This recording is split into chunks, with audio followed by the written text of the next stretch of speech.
अस्सलाम वालेकुम दोस्तों, यूनिक फार्मिंग यूट्यूब चैनल में आपको खुश आमदीद। आज बात करने वाले हैं सानमा कमाद या नए कमाद के बारे में।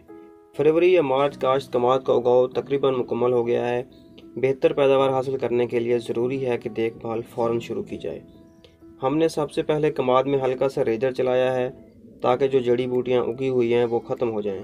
फिर 2 दिन की धूप लगवाने के बाद पहला पानी दिया है और 1 बोरी यूरिया खाद पानी में फ्लड की है और साथ 8 किलो फी एकड़ होमियो एसिड भी फ्लड किया है। डीएपी 2 बोरी बिजाई के वक्त नीचे दे दी थी। होमियो एसिड इसलिए दे रहे हैं कि ये डीएपी को एक्टिव करेगा, यूरिया का असर ज़्यादा करेगा और जो खुराक ज़मीन में मुंजमद हालत में मौजूद है इसे एक्टिव करके कमाद को देगा। होमियो एसिड से ज़मीन की साख्त बेहतर हो जाती है। इसके अलावा 1 लीटर फी एकड़ असीटाक्लोर भी फ्लड किया है ताकि जड़ी बूटियाँ दोबारा ना उगें।